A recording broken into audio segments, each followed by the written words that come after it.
नाज़रीन, इस बात पर तो अब क्लैरिटी आ चुकी है कि हुकूमत अपनी मुद्दत पूरी करेगी नहीं करेगी, क्योंकि इत्तेहादी जमातों समेत मुस्लिम लीग नून ने अब क्लियर कट ये फैसला कर लिया है कि फ़ौरन इंतखाबात में नहीं जाया जाएगा। और कहा तो ये जा रहा है कि मुद्दत पूरी करेंगे, लेकिन शायद आइंदा 7 से 8 माह में इंतखाबात में जाया जा सकता है। इस पर इत्तेहादी जमातों का क्या मौक़िफ़ है? फिर 25 को इमरान खान साहब जो हैं वो पेशावर से लॉन्ग मार्च की क़यादत करते हुए यहाँ इस्लामाबाद पहुँच रहे हैं। वो धरना देने का भी इरादा रखते हैं और PTI का ये कहना है कि जब तक इलेक्शंस का ऐलान नहीं किया जाएगा वो यहाँ से नहीं उठेंगे। इस पर भी अब हुकूमत क्या फ़ैसला करेगी? क्या क्रैक डाउन किया जाएगा, गिरफ्तारियाँ होंगी, उन्हें आने से रोका जाएगा, या इमरान खान को मुकम्मल, और उनका जमहूरी हक भी है कि वो लॉन्ग मार्च करें। तो इस पर इत्तेहादी जमातें क्या कहती हैं? इस वक्त MQM पाकिस्तान के सीनियर रहनुमा और वफाकी वजीर जनाब अमीनुल हक साहब हमारे साथ मौजूद है। अमीनुल हक साहब, क्या ये अटल फैसला अब हो चुका है कि हुकूमत अपनी मुद्दत जो है वो पूरी करेगी? क्योंकि एक हफ्ता पहले भी शहबाज शरीफ साहब ने एक मीटिंग की जिसमें ये फैसला हुआ कि आप लोग सारे अपनी मुद्दत पूरी करेंगे, लेकिन फिर राना सनाउल्लाह ने 2-3 इंटरव्यूज दिए जिसमें उन्होंने कहा कि जी हो सकता है इंतखाबात में चले जाएं, हम ये गन नहीं संभाल सकते। क्या इस बार ये फैसला अटल होगा? हाँ, देखिए, बिल्कुल आप सही फरमा रहे हैं। मुझे याद है कि गालिबन आज से एक हफ्ते पहले मंगल का दिन था और PM हाउस में मीटिंग हुई थी जिसके अंदर तमाम अलहाजी मौजूद थे और वीडियो कॉन्फ्रेंस में आसिफ अली जरदारी साहब भी थे और गालिबन मियां नवाज शरीफ साहब भी थे। एंड डिसीजन क्या था? डिसीजन यह था कि यस, हर सूरत में फेडरल गवर्नमेंट कायम दायम रहेगी और अगला इलेक्शन जुलाई या अगस्त में कराया जाएगा और उसके लिए माशी इस्लाहात और तमाम चीज़ों के प्रोग्राम चाकआउट किया गया था। आज भी to the best of my knowledge बिल्कुल उसी तरीके से कारबंद है।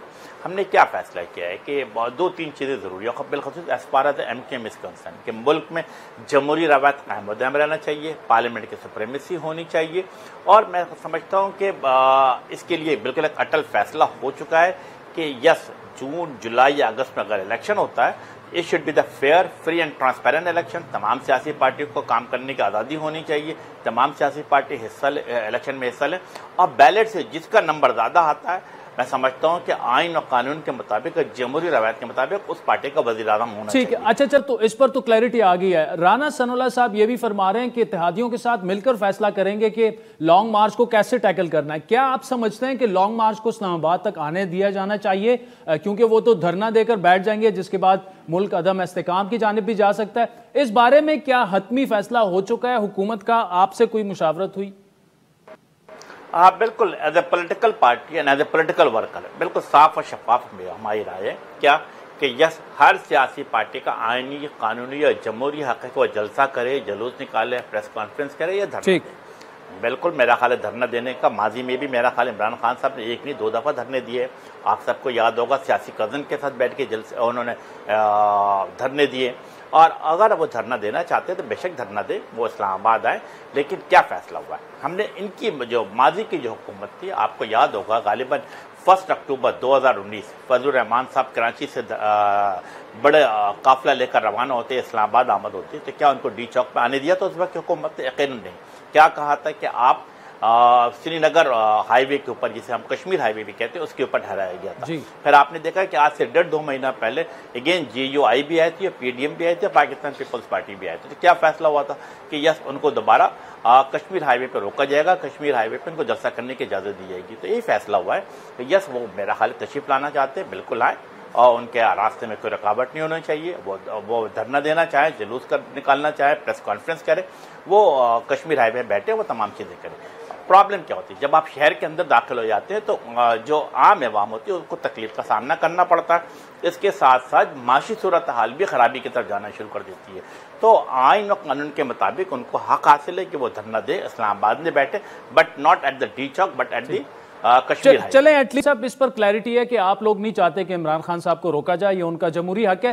अच्छा, गवर्नमेंट की तरफ से ये बयान आता है कि जी हमारे हाथ बंधे हुए हैं, हमें काम से रोका जा रहा है। फिर ये भी कहा गया कि एस्टेब्लिशमेंट हमें भी ऐसे सपोर्ट करे जैसे इमरान खान को किया। क्या ये गिले शिकवे हुकूमत के अब दूर हो चुके हैं और क्या आप समझते हैं कि आप लोगों की हुकूमत को भी वैसे ही सपोर्ट हासिल है आइन और कानून के तहत इस्टेब्लिशमेंट की जो इमरान खान को हासिल थी, और क्या अब आपके हाथ खुल गए हैं अगर वो बंधे हुए थे? देखिए, मेरा ख्याल है कि ये 2 या 3 दफ़ा प्रेस कॉन्फ्रेंस में राना सनाउल्लाह साहब ने गुफ्तगू की, बल्कि किसी TV चैनल पे भी गुफ्तगू की है राना सनाउल्लाह साहब चूँकि इंटीरियर मिनिस्टर है, सिक्योरिटी के हवाले से वो तमाम चीज़ों से हमसे ज़्यादा बाखबर है, वाकिफ़ हैं और वो इस तरह की गुफ्तगू कर रहे थे। मेरा ख्याल है कि उन्होंने भी एक मिक्स सिग्नल दिया है। वो आप भी समझते हैं कि किन किन लोगों तक ये सिग्नल पहुँचाना था और जहाँ तक आज की सूरत हाल है, हम समझते हैं कि यस बार बार एस्टेब्लिशमेंट में क्या कहा है, एस्टेब्लिशमेंट ने वाज़ा तौर पे दो टोक अंदाज में कहा है कि न्यूट्रल है, जमहूरी तरीक़ेकार के मुताबिक अवाम जिसके साथ हो, जिसके पास मैंडेट है उसको हुकूमत करनी चाहिए। तो ये now it is pre understood कि वोट ऑफ नो कॉन्फिडेंस के ज़रिए पाकिस्तान के अवाम ने पार्लिमानी रवायत के ऐन मुताबिक, जमहूरी रवायत के ऐन मुताबिक साबिक़ वज़ीर आज़म को बाहर निकाला है। और अब जो मैं समझता हूँ कि अगर किसी सियासी पार्टी में समझती है कि यस मौजूदा वफाकी हुकूमत अगर गैर जमहूरी है, गैर आनी, तो मेरा ख्याल है एक जमहूरी तरीक़ेकार मौजूद है, दोबारा वोट ऑफ नो कॉन्फिडेंस लाया जाए। लेकिन अगर ऐसा नहीं है तो फिर क्या है कि फिर आपको पार्लियामेंट के टेंडर को मुकम्मल करने दिया जाए। पार्लियामेंट का टेंडर कब तक मुकम्मल हो रहा? गालिबन 25 जुलाई 2023। तो यकीनन इसके ऊपर मेरा ख्याल है कि तमाम सियासी पार्टी मुत्तफ़िक़ है कि इलेक्शन जो है वो 2023-25 जुलाई के बाद ही होगा। अमीन साहब, जब ये हुकूमत कहती है कि जी नून लीग स्पेशली कि हम तो हुकूमत में आना नहीं चाह रहे थे, ये गंद अपने सर लेना नहीं चाह रहे थे, हमें मजबूर किया गया, क्या ये इत्तेहादियों ने नून लीग को मजबूर किया या कहीं और से ये मजबूरी आई कि जी आप आएँ और हुकूमत संभालें?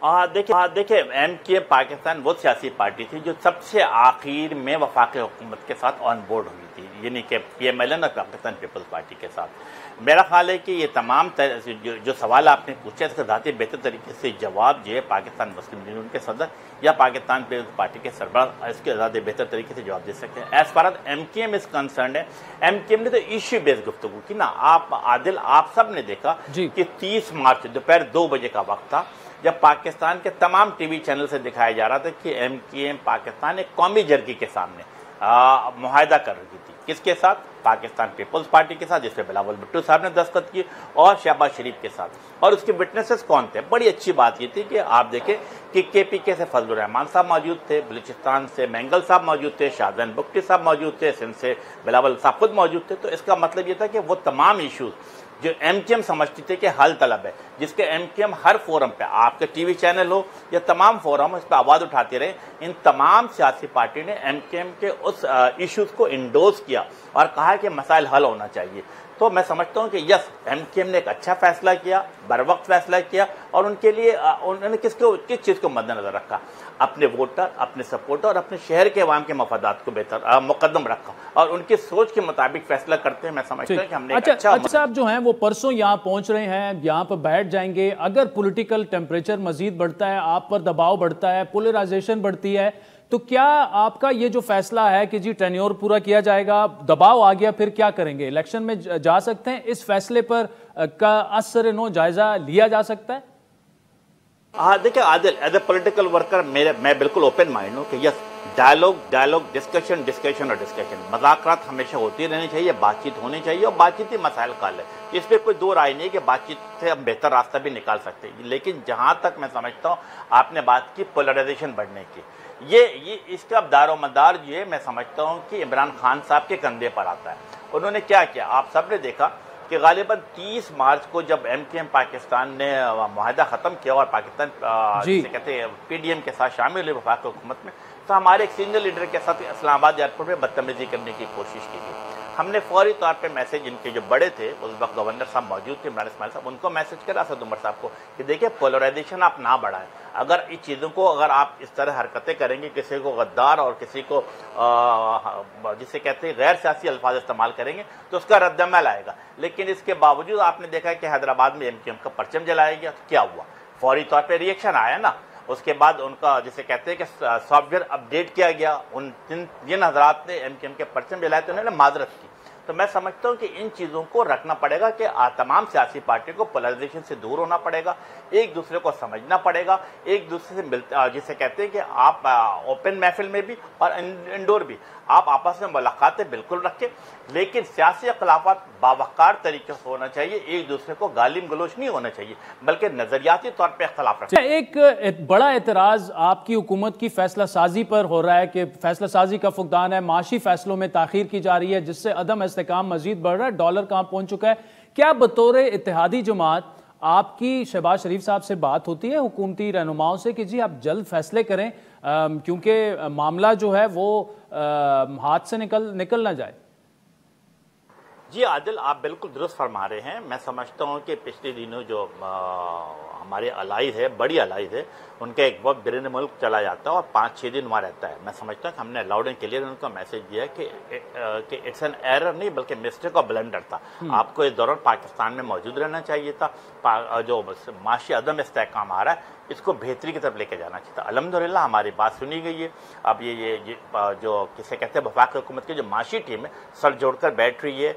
आपने देखा कि IMF के साथ मुज़ाकरात शुरू कर दिए गए हैं। खुद वज़ीर खाना साहब मेरा ख्याल है कि आज तशरीफ ले जा चुके हैं IMF से मुज़ाकरात के लिए भी। तो मैं समझता हूँ कि अच्छी बात है, हमें मुज़ाकरात करना चाहिए। डॉलर को कंट्रोल करना बिल्कुल हमारी जिम्मेदारी है।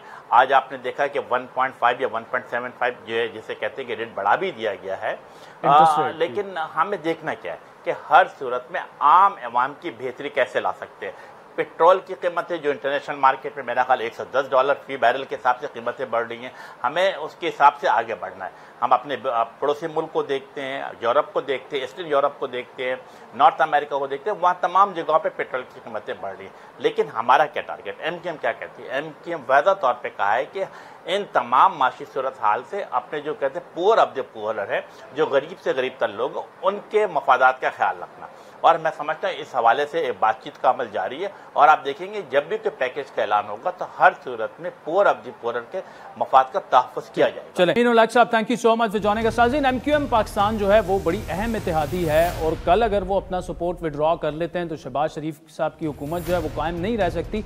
2-3 बड़ी अहम उन्होंने बातें की। एक तो ये है कि इमरान खान साहब के लॉन्ग मार्च को ना रोका जाए, वो उनका पॉलिटिकल जो है राइट है, जमहूरी उनका हक है। दूसरा उन्होंने जो ये बात कही कि ये जो फैसलों में ताख़ीर की जा रही है MQM की जानिब से, जो भी इनके कंसर्न है उसका इजहार भी किया गया। खुसूसन लंदन जब 4-5 दिन कैबिनेट वहाँ पे बैठी रही, अहम कैबिनेट के रहनुमा इंक्लूडिंग प्राइम मिनिस्टर साहब वहाँ पे बैठे रहे, उस पर भी MQM ने अपने तहफ़्फ़ुज़ात का इजहार किया। वक्त तो चाहता है एक ब्रेक का, जिसके बाद तहरीक इंसाफ की प्लानिंग क्या है, क्योंकि अगर वाकई जो गिरफ्तारियों के खदशात का इजहार तहरीक इंसाफ के रहनुमा कर रहे हैं उसके लिए कितने तैयार हैं, अगर वाकई वो हो जाती है और पेशावर से खान साहब ने जो है वो इस मार्च को लीड करना है, तो हमें अली मोहम्मद खान ज्वाइन करेंगे एक ब्रेक के बाद। वेलकम बैक नाज़रीन। तहरीक इंसाफ के रहनुमा अली मोहम्मद खान साहब साबिक वज़ीर मुमलिकत भी हैं, हमारे साथ इस वक्त मौजूद हैं। अली साहब, हुकूमत ने तो अटल फैसला कर लिया है कि वो इलेक्शन में नहीं जाने, ना उन्होंने कौमी असम्बली तोड़नी है। आपका लॉन्ग मार्च का क्या प्लान होगा? खान साहब तो पेशावर से लीड करेंगे। अगर कोई रुकावटें दरमियान में डाले गई, गिरफ्तारियां हुई, फिर आपका प्लान क्या होगा? अल्लाहुम्मा सल्लि व सल्लिम मुबारक अला सय्यिदिना मुहम्मद। ये पाकिस्तान की जो हकीकी आज़ादी मार्च है, सबसे पहला जो इसका नुक्ता है वो ये कि पुरअमन मार्च होगा, पीसफुल होगा। चाहे जितना भी हुकूमत जोर जबरदस्ती करे, जितनी भी रियासती वो जबर यूज करे, तो हमने तो पीसफुल रहना है, क्योंकि हमारा एक राइट है। आइन हमें इजाजत देता है कि हम पीसफुल प्रोटेस्ट करें उस बैरूनी मुदाखलत के खिलाफ जिसको पाकिस्तान की एक नहीं 2 नेशनल सिक्योरिटी काउंसिल की जो हमारी मीटिंग्स हुई, उन्होंने इस बात पे मोहर तस्दीक सब किया कि बिल्कुल बैरूनी मुदाखलत जो है वो हुई है।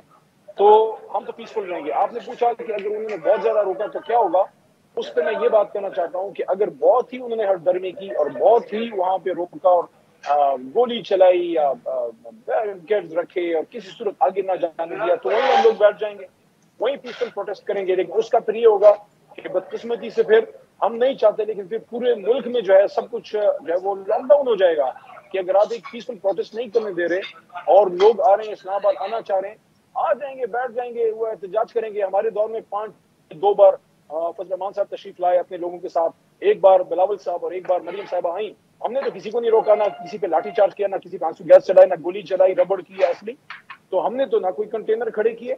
तो अगर हम आ रहे हैं तो इनको किस चीज का डर है? इसका मतलब है इनको अपने अवाम से डर है, अपने अवाम से डरना, ये डरते हैं।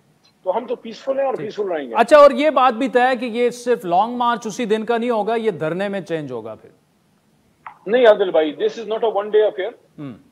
ये जलसा नहीं होगा, वहां हमने बैठ जाना है। कम से कम वो फिर चेयरमैन साहब फैसला करेंगे कितने दिन के लिए बैठना है, लेकिन ये वन डे अफेयर नहीं होगा। ये आके हमें चले नहीं जाना। 129 दिन तो हम पहले भी बैठे रहे हैं, तो बैठना पाकिस्तान तहरीक इंसाफ के लिए कोई मसला नहीं है। और इमरान खान साहब जब वहां पे बैठे होंगे और हम लोग उनके साथ होंगे, vice chairman Shah Mahmood Qureshi, general secretary Asad Umar साहब और हमारी सेकंड थर्ड ईयर लीडरशिप, हमारी यंग हीरोज हैं, हमारे कासिम सूरी साहब हैं, शहरियार अफरीदी साहब, मुराद सईद, फरूख हबीबी, सारे बैठे होंगे, हम सब वहां होंगे, पूरी कौम आती रहेगी और ये रोज बरोज ये बढ़ता जाएगा। फैमिलीज आएंगी, खवातीन आएंगे, बच्चे आएंगे, बल्कि फैमिलीज आएंगी सरकारी मुलाजमीन की। तो ये it's not a one day affair, the peaceful protest is going to stay till we get the result. And what is the result? हम ये नहीं कह रहे कि जो मुदाखलत हुई है तो आप रियल स्टेट करो। असल तो इंसाफ ये है कि मुदाखलत वापस हो, रियल स्टेटमेंट हो, लेकिन हम ये नहीं कह रहे। What we are demanding is कि नया इलेक्शन हो and let the people of Pakistan decide. पाकिस्तानियों को फैसला करने दें अच्छा किसकी हुकूमत होगी, आम लोगों को ये इख्तियार दें, ना कि बैरूनी मुदाखलत हुकूमतें बने। अच्छा, डी चौक के बारे में तो पहले आपने धरना वहां किया था, अब तो अदालती फैसले भी आ चुके हैं, क्या आप कश्मीर हाईवे पे ही बैठे रहेंगे? नहीं, चूंकि इसमें अब मोहतरम अदालतों की भी, इस्लामाबाद हाई कोर्ट की भी जजमेंट्स मौजूद हैं मेरे ख्याल में। हम तो कानून के मुताबिक चलेंगे, अदालतों का एहतराम करेंगे और जहां से अदालत ने जिस एरिया में मना किया है वहां हम जाने से एराज करेंगे। जो श्रीनगर हाईवे है वो वहां पे इंशाअल्लाह हमारा जो है वो स्टे होगा और वहीं पे हमने जो है अपना पीसफुल प्रोटेस्ट रिकॉर्ड करना है। और उस दिन मैंने अभी सुना है कि 25 को शायद यासीन मलिक साहब के खिलाफ सजा भी हिंदुस्तान जो जालिम है वो दे रहे हैं।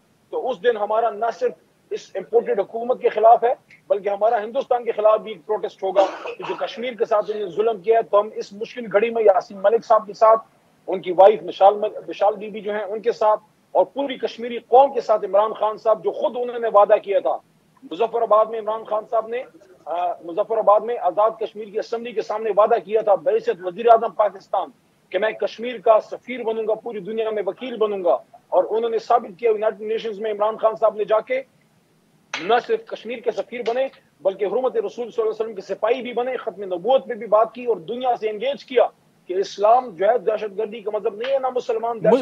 मुझे अली साहब ये बताइएगा, धरने के नतीजे में हुकूमत खत्म नहीं होती है, इंतखाबात का ऐलान ना हो तो इमरान खान साहब फिर क्या करेंगे? ये हमारा मुल्क है, इसकी हमने रखवाली करनी है, हम इसके राखे हैं। हमारी पाक फौज बॉर्डर पे और हम सब मुल्क के अंदर नजरियाती और जोग्राफियाई दोनों सरहदों की हिफाजत करेंगे इंशाल्लाह। एक गमला नहीं टूटेगा। अच्छा, आपके पास एक ऑप्शन ये भी है जिसका खान साहब ऐलान भी कर चुके हैं लेकिन अभी तक हुआ नहीं कि हम असेंबली तोड़ देंगे, अपनी हुकूमत खत्म कर देंगे, पंजाब से मुस्ताफी हो जाएंगे। तो आप साथ साथ में ये सारी चीजें कर दें, सेनेट से भी हो जाए तो हो सकता है कि इंतखाबात की तरफ बात चली जाए। ये फैसला अभी तक नहीं किया आपने?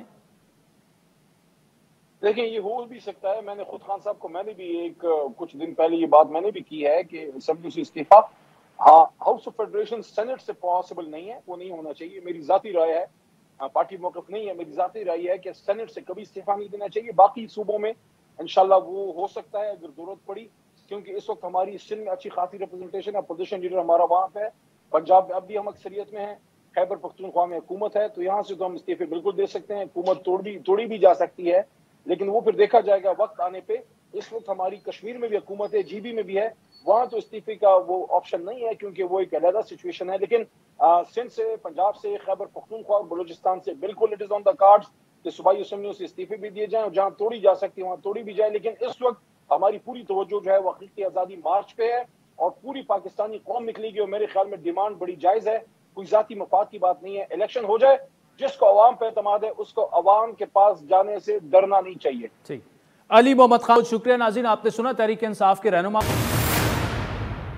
वेलकम बैक नाज़रीन। सियासी बिका की फिक्र में शहबाज शरीफ की नई हुकूमत ने अहम और नागुज़ीर फैसले करने में जो ताख़ीर की, उसके बायस मईशत मुसलसल गिरावट का शिकार है। सिर्फ गुज़श्ता माह महंगाई 2 साल तारीख की बुलंद तरीन सतह 13.7% तक थी, जबकि उमूमी तौर पर सालाना महंगाई जो है वो 16% से तजावुज़ कर चुकी है। इसी तरह रुपए की गिरावट में भी तारीखी पस्ती आ रही है। आज भी डॉलर की शरह में 80 पैसे जो है वो डॉलर की कीमत में इजाफा और $1 तकरीबन 201 रुपए पर आ पहुंचा। पाकिस्तान स्टॉक मार्केट में मंदी का ना रुकने वाला सिलसिला जारी है। आज भी 500 पॉइंट्स की कमी हुई। इन तमाम माशी मुश्किलात के पीछे हुकूमत की जानिब से सियासी वजूहात के बायस फैसला साजी के फुकदान को समझा जा रहा है। लेकिन आज से शुरू होने वाले हफ्ते ने अहम माशी फैसलों की नवीद भी सुना दी है। सबसे बढ़कर आज ही वफाकी वजीर खजाना मिफ्ता इस्माइल ने IMF से हतमी मुज़ाकरात के लिए दोहा वो तशरीफ़ ले जा चुके हैं। गो कि वो जाते जाते अभी भी इस अहम कदम से मुतालिक रियायत लेने की उम्मीद लगा गए हैं, जो IMF से मामलात तय न होने के सबब सबसे बड़ी रुकावट समझा जा रहा है। हुकूमती आदाद शुमार के मुताबिक शौकत तरीन की जानिब से IMF के मुआहदों की पासदारी के तहत पेट्रोलियम मसनूआत की कीमत में 150 रुपए फी लीटर इजाफा होना चाहिए था। IMF की एक और शर्त मुल्क में शरह सूद में इजाफे की थी, जिस पर आज हुकूमत ने अमल भी शुरू कर दिया। मरकजी बैंक ने नई जो मॉनेटरी पॉलिसी ऐलान की गई है उसमें शरह सूद 150 बेसिस पॉइंट्स बढ़ाकर 13.75% करने का फैसला किया है। स्टेट बैंक के मुताबिक शरह सूद आइंदा 1.5 माह के लिए बढ़ाया गया है, जबकि इस वक्त करंट अकाउंट खसारा जो है वो 13.7 अरब डॉलर का है। IMF की एक और शर्त खसारे में चलने वाली रियासती इदारों की निष्कारी है, जबकि 2 बिजली घरों को जल्द फरोख्त करने के लिए भी दबाव है। साथ ही अगले माली साल के बजट की जो तरजीहात हैं उससे भी IMF को आगाह करना होगा। हौसला बख्श बात यह है कि हुकूमत ने बिला आखिर सियासी फवायद को बाला इताक रखते हुए मुश्किल और अहम फैसले करने का फैसला जरूर कर लिया है, जिससे यकीनन माशी एतमाद की बहाल होने की उम्मीद लगाई जा सकती है। लेकिन मुश्किल माशी फैसलों से अवाम के लिए मुश्किलात भी बढ़ेंगी। इस पर तफसीली गुफ्तगू करेंगे। माशी तजियाकार और साबिक स्पोक्स पर्सन है मिनिस्ट्री के डॉक्टर खाकान नजीब साहब। खुरम शहजाद साहब ने भी ज्वाइन किया है और टैक्स उमूर के माहिर और इकॉनमी पर भी बड़ी उनकी गहरी नज़र है। तो इशफाक तोला साहब हमारे साथ मौजूद है। खाकान साहब, पहले आपसे हम शुरू करेंगे। ये जो इस वक्त इकोनॉमिक सिचुएशन है, IMF ने तो कह दिया था कि जब तक पेट्रोलियम सब्सिडी को विड्रॉ नहीं किया जाएगा हम प्रोग्राम में दोबारा से नहीं जाएंगे, लेकिन फिर हमने ये भी देखा कि बिलावल भुट्टो साहब ने US का विजिट किया और IMF से मुज़ाकरात शुरू हो गए। अब बताया ये जा रहा है कि 25 मई तक प्रोग्राम जो है वो दोबारा से पाकिस्तान IMF के प्रोग्राम में चला जाएगा। आपको क्या लग रहा है, क्या आप समझते हैं कि इस पॉलिटिकल इंस्टेबिलिटी को देखते हुए IMF अगर पाकिस्तान की हुकूमत सब्सिडी विड्रॉ ना भी करे फिर भी प्रोग्राम में बहाल कर देगा वो? Adil, thank you for having me on the show, always a pleasure. देखिए, एक सबसे पहले तो बात हमने ये देखनी है कि सब्सिडी को हम विड्रॉ नहीं करना चाहते। हम सिर्फ ये चाहते हैं कि ये सब्सिडी जो एक जनरल सब्सिडी रजीम में है इसको चेंज करके टारगेटेड सब्सिडी कर दें।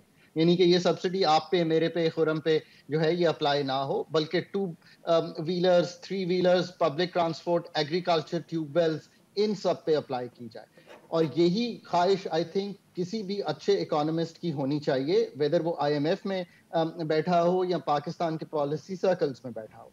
हमारे पास बहुत सा डेटा मौजूद है, हमारे पास बहुत अच्छे डेटा बेसिस हैं। इनकम सपोर्ट प्रोग्राम का जो डेटा है वो इस वक्त 8 मिलियन फैमिलीज को टारगेट कर रहा है। जो NSCR national socio economic registry का डेटा है वो 33 मिलियन हाउस होल्ड्स तक है। सो उसको ट्रायंगुलेट करें with the excise and taxation. General subsidies are always bad subsidies because they tend to be affected the poor less and the rich more, because land cruiser में ज्यादा petrol डलता है, motor bike में कम petrol डलता है। So that is what we are trying to do on this. In a general sense, हमारे पास इस वक्त IMF का जो प्रोग्राम है वो हमें करना चाहिए। That is what I will say. ठीक, करना चाहिए और उसके अलावा तो हमारे पास रास्ता ही नहीं है। इशफाक तोला साहब, ये बताइएगा कि अगर तो IMF के प्रोग्राम में पाकिस्तान दोबारा से चला जाता है, सऊदी अरब से असिस्टेंस मिल जाती है जिसकी श्योरिटी भी है, लेकिन उन्होंने पहले कहा IMF से मामलात तय करें, चाइना से मामलात जो हैं वो आगे की तरफ बढ़े, क्या आप समझते हैं कि 2 से 3 दिनों में या शायद हफ्ता लग जाए, उसके बाद ये चीज़ें अगर हो जाती हैं तो मार्केट में थोड़ा सा कॉन्फिडेंस, एतमाद बहाल होते आप देख रहे हैं, या पॉलिटिकल इंस्टेबिलिटी की वजह से माशी इंस्टेबिलिटी हमें मुश्किल नजर आ रही है? बिस्मिल्लाहिर्रहमानिर्रहीम। Thank you Adil. देखिए, ये जो आपने बाद में बात की ना, मार्केट 2 चीजों पे चलती है, fundamentals and ray of hope. जी देखिए, फंडामेंटल में हमारा जो डोमेस्टिक इकोनॉमी है उसमें कोई प्रॉब्लम नहीं है। हमारा जो मेन एक्सटर्नल फैक्टर है, जिससे भी खाकान भाई ने भी बड़ी अच्छी बातें की है आपको, उसका एक इशू है। और एक दूसरा जो हमारी पॉलिटिकल इनस्टेबिलिटी है वो मेरा ख्याल है हमारे लिए काफी इश्यूज क्रिएट कर रही। तो मार्केट का जहां तक ये डेली बैरोमीटर होता है, और जब तक ये बैरोमीटर को आप उसके इंग्रेडिएंट नहीं देंगे जब तक वो नहीं चलेगा। दूसरा रहा सवाल आपका, जो आपने इतनी बड़ी प्रियम्बल की थी क्या गारंटी है, जो मेरी इतलात है एक तालिब इल्म की हैसियत से सियासत के और मुआशियत के, क्या गारंटी है कि अगर ये हुकूमत टफ डिसीजन लेगी तो ये सरवाइव करेगी? क्या आप समझते हैं कि इन डिसीजन लेने के बाद क्या आप ये समझ रहे हैं कि हुकूमत सरवाइव कर पाएगी?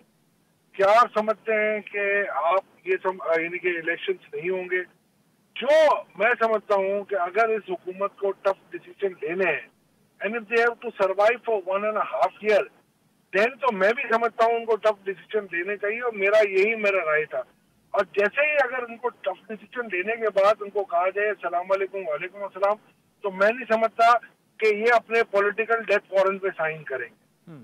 दूसरी तरफ अगर आप देखेंगे जो खाकान साहब ने कहा अभी टारगेटेड सब्सिडी का, तो ये तो बहुत आसान रेसिपी थी। मुझे बुलाया गया था, हमने बड़े वसूख के साथ ये बात की है, रिश्तेदार के ऐवानों में बैठे हुए लोगों से और दूसरे रेलिवेंट लोगों को भी हमने ये लिख के बताया हुआ है कि भाई आप, सिंपल सी बात है, एहसास प्रोग्राम या बेनजीर इनकम सपोर्ट प्रोग्राम के तहत 1500 रुपए, ये पूरी कैलकुलेशन मेरे पास मौजूद थी, हमने किया था इसको कि 2 व्हीलर 3 व्हीलर के अगर हम उसमें गए ना तो हमारे लिए बहुत बड़ा इशू आ जाएगा। एहसास प्रोग्राम में जितने भी या बेनजीर इनकम सपोर्ट में 1500 रुपए पर मंथ आप अगले 4 महीनों के लिए एडॉक रिलीफ दे। जो प्राइवेट सेक्टर के और गवर्नमेंट सेक्टर के एम्प्लॉई हैं जिनके 50,000 तनख्वाह, उनको 10% बढ़ा दें, 75,000 है उनको 7.5%, और 1 लाख तक की तनख्वाह उनको 5% आप इजाफा करें, बाकी सारी चीजें आपकी बढ़ जाएंगी। आप जो इंटरेस्ट रेट बढ़ा है, मैं हमेशा कहता हूं कि हम तशबीह देते हैं इन चीजों को लैंड माइन से, मगर जब भी इंटरेस्ट रेट बढ़ता है और पेट्रोल की प्राइस बढ़ती है तो ये लैंड माइन नहीं होती है, ये क्लस्टर बम है। ये जब क्लस्टर बम फटता है, आपको पता है जब उसकी जो शाखें फटती है हर चीज को इफेक्ट कर देती है और वो अंडरग्राउंड जाके हिट करती है। तो इस किस्म की चीजें जो होती है हमारी, ये क्लस्टर बम होते हैं, ये कोई इस किस्म के ये और चीजें नहीं है। ठीक, अच्छा डॉक्टर साहब मुझे बताइएगा, देखिए वेस्टर्न कंट्रीज में या वो जो इकोनॉमीज डेवलप्ड कंट्रीज की जो होती हैं, वहाँ तो हम ये देखते हैं कि जब इंटरेस्ट रेट इसलिए बढ़ाया जाता है कि डिमांड को सप्रेस किया जाए, इन्फ्लेशन को नीचे लाया जाए। यहाँ पर इंटरेस्ट रेट का बढ़ना, एक तो ये कि इतने कर्जे हुकूमत पर चढ़ जाते हैं शरह सूद ज़्यादा होने की वजह से, दूसरा जो ऐसे बिजनेसेस जो कि ऑब्वियसली उन्होंने कर्जा लिया होता है उनका इंटरेस्ट रेट बढ़ता है तो वो भी इकोनॉमी चौक हो जाती है। क्या ये एक अच्छा अप्रोच है पाकिस्तानी एक डेवलपिंग इकोनॉमी में? देखिए आदिल, सबसे ज्यादा जरूरी जो है ना वो ये हमें एज अ कॉम ये एग्री करना पड़ेगा इस वक्त कि मॉनेटरी एक इफेक्ट है, एक फिस्कल इफेक्ट है। ये जो इंटरेस्ट रेट इस वक्त बढ़ रहा है, इसकी एक वजह यह है कि जो फिस्कल मेजर्स हमने लेने थे, यानी कि फिस्कल कंसोलिडेशन जो हमने करनी थी, वो कम होने की बजाय ज्यादा हो गई है। बजटरी खसारा बढ़ रहा है, इस सब्सिडी की वजह से और बढ़ रहा है, हमारे पास एक्सपेंडिचर्स बढ़ते हुए आ रहे हैं। तो चूंकि हमने फिस्कल टाइटनिंग उतनी नहीं की है तो हमें मॉनेटरी टाइटनिंग करनी पड़ी है। मॉनेटरी टाइटनिंग करने के बहुत से तरीके हैं। मतलब एक मॉनेटरी टाइटनिंग का ये तरीका है कि हम ये कहें कि एलसी मार्जिन्स लग जाएंगे सब इंपोर्टेड जो गुड्स हैं 100%, सो दैट हम इंपोर्ट्स को थोड़ा कर्व कर सके। सो मॉनेटरी टाइटनिंग जरूर डॉक्टर साहब करनी पड़ी। वक्त चाहता है एक ब्रेक का नाज़रीन, ठीक मुझे एक देनी है तो नाज़रीन ब्रेक के बाद आपको दोबारा ज्वाइन करें। वेलकम बैक नाज़रीन। ब्रेक से पहले मईशत पर तफसीली गुफ्तगू की डॉक्टर खाकान नजीब हमारे साथ मौजूद हैं। इशफाक तोला साहब ने भी हमें थोड़ी देर के लिए ज्वाइन किया था। इस वक्त खुरम शहजाद साहब ने भी हमें ज्वाइन किया है, माशी उमूर के माहिर है। खुरम साहब ये बताइएगा, जो ये ओवरऑल सिचुएशन बन चुकी है, लेट्स सपोज कि अगर IMF के प्रोग्राम में पाकिस्तान चला जाता है, फाइनेंशियल असिस्टेंस सऊदी और चाइना से भी हमें मिल जाती है, फिर आप क्या स्टेबिलिटी की तरफ मामलात जाते देख रहे हैं? जितनी तेज़ी से रुपया हमारा डिवैल्यू हो चुका है, क्या वो दोबारा से हम देखेंगे कि थोड़ा सा रुपया स्ट्रेंथन हो, या इट्स टू अर्ली और मेरे ख्याल है कि उसमें थोड़ा सा टाइम लगेगा, शायद महीना 2 लग जाएंगे? जी देखिए, अगर ये सब चीजें हो जाती हैं फिर तो रुपया जो है ना 190 से भी नीचे आ जाएगा। इनफैक्ट मिड 80s में आ सकता है, और ये पॉसिबल है कि 180 के अराउंड आ जाए। क्योंकि रुपये की बड़ी वजह, एक तो देखिए ग्लोबल मार्केट्स में ऑफकोर्स जो गोल्ड यूएस डॉलर का जो रेट बढ़ा है, इंटरेस्ट रेट जो फेडरल रिजर्व ने बढ़ाया है, उसकी वजह से यूएस डॉलर की जो है ना वो कदर में इजाफा हुआ है। और एक तो ये एंगल है कि सारी करेंसी उसके अगेंस्ट गिरी है और पाकिस्तानी रुपये भी गिरा है। लेकिन हमारा एक एडिशनल एंगल ये है कि हमारे यहाँ पॉलिटिकल जो है स्टेबिलिटी है, उसका एक बड़ा जो है ना वो इशू है। तो इसकी वजह से हमारे यहाँ एडिशनल 5 से 8 रुपए या 10 रुपए कह लें आप, हमने खोया है अगेंस्ट डॉलर। अगर हमारी ये स्टेबिलिटी आती है, IMF ऑन बोर्ड आता है और सऊदी और UAE जो है वो अपने पैकेजेस अनाउंस करते हैं, और ऑयल की प्राइसेस भी थोड़ी ये भी ऐड कर लें, ऑयल की प्राइसेस भी थोड़ी सी नॉर्मलाइज होने के चांसेस हैं, नीचे आने के चांसेस हैं, तो आपके यहाँ रुपी काफी हद तक डॉलर के अगेंस्ट इम्प्रूव होगा और आपका करंट अकाउंट नीचे आएगा, आपके यहाँ एक रूम बनेगा डॉलर की सेविंग का, और आपकी जो डेट रीपेमेंट है यानी कि कर्जों की अदायगी है वो काफी आसान हो जाएंगी। आसान हो जाएंगी। अच्छा डॉक्टर साहब, ये जो खुर्रम साहब ने बात की, ये तो चले हम अच्छे हालात की, लेट्स होप के हालात उस तरफ जाएं, लेकिन खुदा ना ख्वास्ता अगर प्रोग्राम में हम नहीं जाते तो फिर तो मामला बड़ा गड़बड़ हो जाएगा। फिर तो हमारे पास तो 2 महीने के इंपोर्ट के पैसे भी नहीं है। वर्स्ट केस सिनारियो में क्या हो सकता है? देखिए, IMF के साथ आई थिंक 3 सिनारियोज हो सकते हैं। एक तो यह है कि स्टाफ लेवल एग्रीमेंट हो जाता है, which is the best outcome that one would want for. दूसरा सिनारियो यह है कि स्टाफ एग्रीमेंट अगर नहीं भी होता तो आपको ऐसी न्यूज आती है विच सेज कि हमारी बहुत अच्छी गुफ्तगू हुई है, स्टाफ एग्रीमेंट की तरफ जा रहे हैं, कुछ प्रायर एक्शंस हैं जो पाकिस्तान ने लेने हैं, चाहे उसमें पेट्रोलियम प्राइसिंग हो, चाहे उसमें प्रूडेंट बजट हो, चाहे उसमें प्रूडेंट कंजर्वेशन मेजर्स हों, चाहे उसमें ये गारंटीज हों कि जो पैसे हमने लेने हैं बाकी मुल्कों से हम उसमें चल रहे हैं। और वो ये कहती है IMF कि आप इसको सब कर लें तो we can have a finalisation of the staff agreement. और तीसरी ये बात है कि बिल्कुल ही ब्रेक हो जाता है। आई थिंक तीसरी बात जो है उस तरफ हमें नहीं जाना चाहिए, 2 प्लान B रखना चाहिए। इन तीनों में से आई थिंक जो मिडिल ग्राउंड है वो तो होना चाहिए जरूर। और अगर बिल्कुल कोई ऐसी ब्रेकअप की सिचुएशन हो जाती है तो ऑब्वियसली फिर हमें थोड़ा सा और इंपोर्ट्स को कर्व करके थोड़ा सा टाइम लेके वो चीजें जो हमें करनी है विच आर प्रूडेंट, चाहे वो प्राइसिंग हो एनर्जी की, चाहे वो एक प्रूडेंट बजट हो जिसमें फिस्कल कंसोलिडेशन साफ दिखाई दे रही हो, उसमें करंट अकाउंट को के खसारे को कम करने के लिए exchange rate movement, interest rate movement, fiscal consolidation, energy pricing, conservation measures, energy के जो बाकी मामलात इस वक्त ट्रबल में हैं, जिसमें आप सर्कुलर डेट है, जिसमें लीकेजेस हैं, उनको ठीक करना, फिर हमें उस तरफ चले जाना चाहिए। फिर गवर्नमेंट को खुद विद टाइमलाइंस एक प्रोग्रेसिव टैक्सेशन जो है उसको हमें दिखाना चाहिए ताकि हमें पता हो कि हम डोमेस्टिक रिसोर्स मोबिलाइजेशन कर रहे हैं। फिर हमें अपना ये भी प्लान सामने रखना है कि IMF के साथ साथ और क्या क्या एवेन्यूज थे पैसे के, सो दैट जो हमारी नेक्स्ट ईयर की 28 से 30 बिलियन की नीड है वो पूरी हो रही हो, ताकि मार्केट्स को एक सर्टेनिटी का एलिमेंट हो, end of course political certainty के इलेक्शंस में या गवर्नमेंट का कितना टाइम पीरियड है। ठीक। अच्छा खुर्रम साहब ये बताएगा कि अगर देखें इस वक्त तो गवर्नमेंट ने, प्राइम मिनिस्टर साहब ने समरी 2-3 दफ़ा मुस्तरद कर दी है सब्सिडी वापस लेने की, लेकिन IMF ने ये कहा था कि इसके बगैर तो हम वापस लिए बगैर प्रोग्राम में नहीं जाएंगे। लेकिन इस वक्त गवर्नमेंट का ये कहना है कि 3 मिनिस्ट्रीज पर मुश्तमिल एक प्रॉपर प्लान बनाया गया है जो कि IMF से शेयर किया जाएगा कि जी सब्सिडी विड्रॉ ना भी की जाए तो हम किस तरह उसको पूरा करेंगे। लेकिन क्या ये सब्सिडी जो है कहीं ना, देखिए अगर तेल की कीमतें चढ़ती रही इसी तरह तो हम तो एक डेवलपिंग कंट्री की हैसियत से ये अफोर्ड ही नहीं कर सकते, तो क्या ये कीमतें जो हैं पेट्रोल की, डीजल की, ये बढ़ानी ही पड़ेंगी गवर्नमेंट को? देखिए जी, 2 रास्ते हैं। एक तो ये कि आप कीमत बढ़ा दें, कीमत नहीं बढ़ा सकते तो इसका कहीं ना कहीं रूम क्रिएट करें। तीसरा कोई रास्ता नहीं हो सकता क्योंकि हम इस तरह से चल नहीं सकते। अदरवाइज हमें ये करना पड़ेगा कि ये तकरीबन कोई 400-450 अरब रुपए का हमें कर्जे लेने पड़ेंगे, जो कि आप इंटरेस्ट रेट देख ही चुके हैं कि मार्केट रेट तो वैसे भी 15%, 16% तक, तो 15.5, 15.25 तक पहुंच चुके हैं। और MPS जो है, मॉनेटरी पॉलिसी जो है, या स्टेट बैंक जो अपनी मॉनेटरी पॉलिसी दे रहा है वो बहुत लेट मूवर है और वो सिर्फ कैचअप कर रहा है, वो लीड नहीं कर रहा मार्केट को। ये बड़ा एक प्रॉब्लम है कि हमारे यहाँ अगर आप सब्सिडी देते रहेंगे तो ये 400 से 500 अरब रुपया जो है या तो आप कर्जा लेंगे और वो उतने हाई रेट्स पे होगा कि वो फिर आगे की इन्फ्लेशन, वो कहते हैं ना कि आज की सब्सिडी जो है वो मुस्तकबिल की महंगाई है, और आज का कर्जा मुस्तकबिल का आपका जो है वो सवर्निटी पे आपकी जो है ना वो बड़ा क्वेश्चन मार्क खड़ा कर देता है और वो फ्यूचर की आपकी इन्फ्लेशन बढ़ाता रहेगा। इसलिए हमें ये फैसला करना है कि आज हम सब्सिडी कम करें। और देखिए बड़ा किया जा सकता है, एक वे आउट है कि आप स्मार्ट सब्सिडी दें। स्मार्ट से मुराद ये कि आप टारगेटेड सब्सिडी दें, जो डिजर्विंग है उनको आप सब्सिडी दें।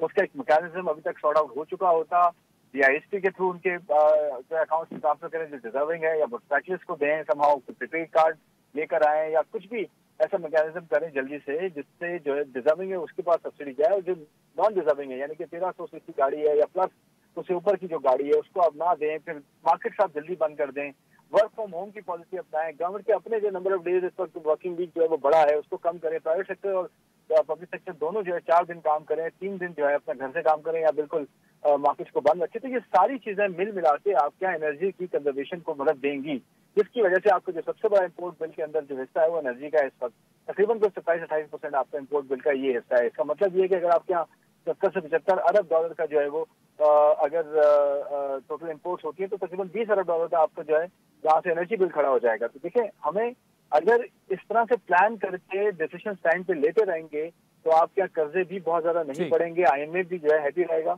IMF भी आपको निगोशिएट करने में जो आपके साथ आपकी हेल्प होगी उसके साथ, और आपसे सबसे बड़ी चीज डॉलर का जो आउटफ्लो है वो कम होगा। एक पेनी इस वक्त हमने बचानी है और वो हमें नहीं अगर हमने किया तो डेफिनेटली हम जो है प्लान के साथ हुकूमत को आगे चलना होगा। डॉक्टर खाकान नजीब साहब, खुर्रम शहजाद साहब, thank you so much for joining us. नाज़रीन, आज के प्रोग्राम पर आपके मुंतज़िर रहेंगे। हमारा ट्विटर हैंडल है @आदिल। मुझे मेरी टीम समेत इजाजत दीजिए। हर पीर से जुमेरात अपने पसंदीदा show live with Adil Shahzeb को यूट्यूब पर देखने के लिए डॉन न्यूज के ऑफिशियल यूट्यूब चैनल पर आएं और सब्सक्राइब करके बेल आइकॉन भी प्रेस करें।